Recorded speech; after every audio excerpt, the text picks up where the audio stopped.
Okay, so I'm making this video because some people wanted a close-up of the water loop. Perfectly reasonable request.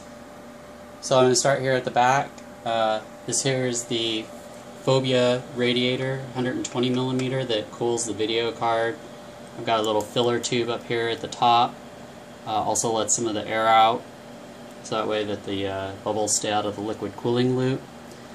It's cooled by a Cougar 120 millimeter fan.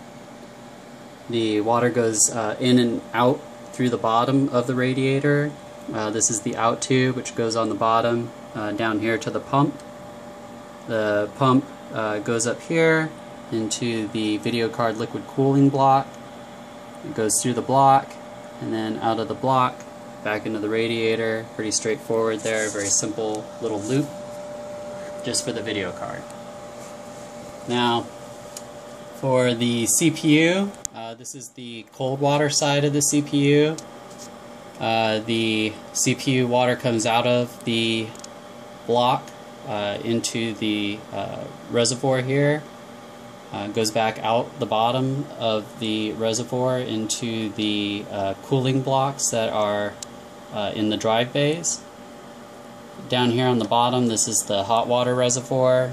Comes out from the radiators into the reservoir, goes out the bottom of the reservoir, over to the front where the pumps and blocks are. Down here is the radiators strictly for the TECs. Again, there's no radiators or anything on the water block at all for the CPU, just cooled totally by the TECs.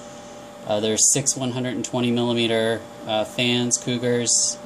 There's 3 pushing, and then there's 3 underneath the top radiator that are pulling the air through, and then pushing it through the bottom radiator out the bottom of the case. Also, there's a water temperature sensor down in there for the CPU, the cold side, let me know what the water's at. Also, that way if the TECs for whatever reason fail, an alarm will go off to let me know when the water temperature gets up to 33 degrees Celsius. So over on the front,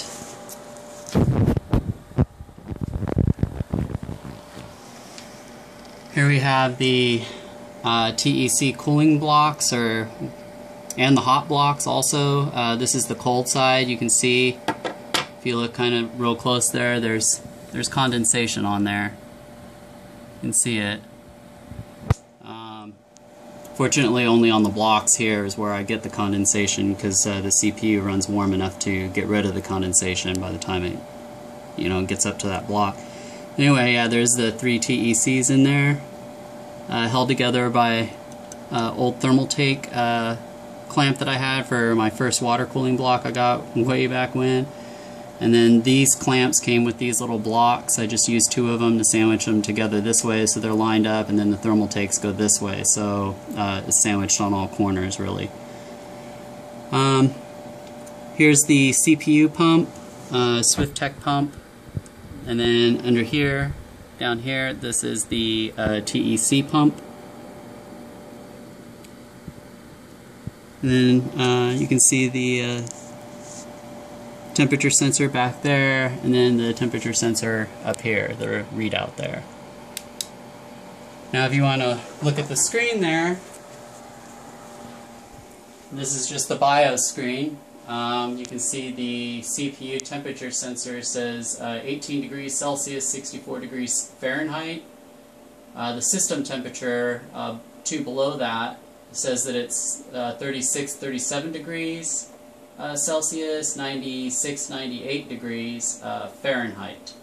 So that's kind of a representation of what the case might be versus what the CPU is. So what is that, like a 34 degree difference? So yeah, pretty effective.